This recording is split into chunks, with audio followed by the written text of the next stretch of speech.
Hello everyone and welcome back. I'm really glad you're all here because today I'm showing you guys how I make my black eyed bean puffs or my black eyed bean fritters. It's the same thing. I'm really excited to share today's recipe with you guys, and I'm also really hungry, so why don't we get started?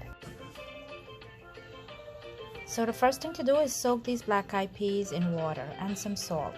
After about 20 to 30 minutes, you'll be able to kind of like do this, squash it around, and you'll be able to remove the outer skin on these black eyed peas, which is what we want to do right now. Now as you go and you're smushing these beans to get the skin out, you want to set up a colander under your bowls, so once this starts to flow over, you don't lose any of your beans. We're going to do this until we can get rid of all of the skin, or most at least.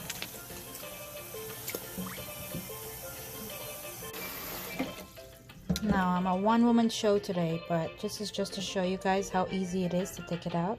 You get a bowl with water, a good amount, and you kind of like keep it in a colander like that and fish out the skin little by little.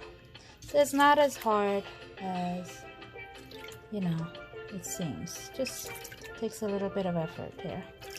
And you'll see little by little most of it's gonna go away.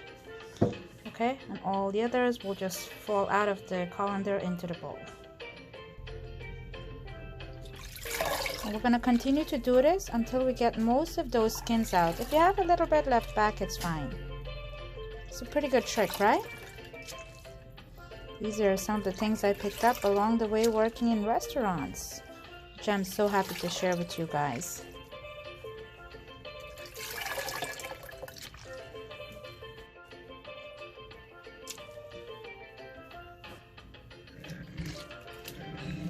Now sometimes you're going to want to get your hands in there and kind of squash it up a little bit to get the skins to release. And then you're going to continue to do this when it comes off. See that? And before you know it, you'll have beans that kind of look like this. Almost there. So I was actually able to remove most of the skins because I couldn't help myself. So now that we're done and that's ready, let's move on to the next step. Now that you have your beans nice and clean, we're going to put it in a food processor with some onions, chili pepper, some salt, and some water, not too much water. And then we're going to process it until it's nice, thick, creamy, and fluffy. You are going to notice that it doubled in size, which is exactly what we want to happen. Now once you notice that your batter is creamy, smooth, and lump-free, you're going to want to transfer it to a mixing bowl and grab a hand mixer with a whisk attachment connected to it. Now I'm going to continue to whisk it until I've incorporated air in it and it doubled in volume. You see, the more thick and fluffy you get this batter now, the better your fritter will turn out. Here's the batter. I poured it out into a nice size mixing bowl so I can whisk it. Do you guys notice how thick and fluffy and creamy this batter came out? This is exactly what we want. Now I'm adding scallions to my batter because I love the flavor that it brings out in this fritter. Now once you have your batter prepared, set up a pan over medium heat with oil in it because it's time to start frying these fritters. You're gonna also notice that I'm using an ice cream scoop because using an ice cream scoop will make sure I have the same size for each one of my fritters. And it's also gonna keep my hands nice and clean while I'm frying my fritters.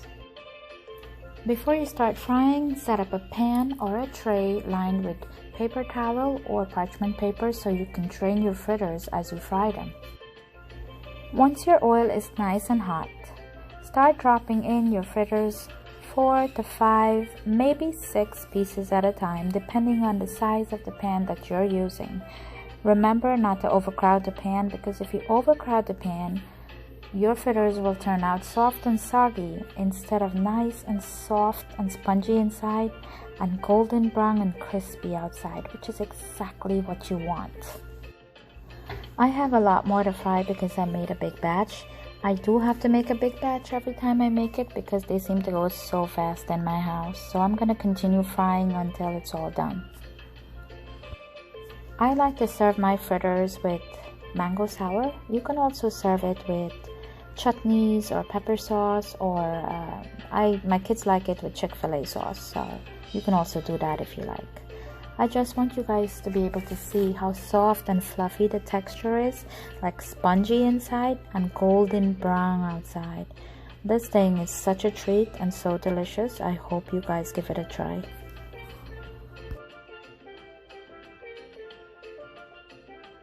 Soft and fluffy inside, golden brown and crispy outside. What more could I ask for?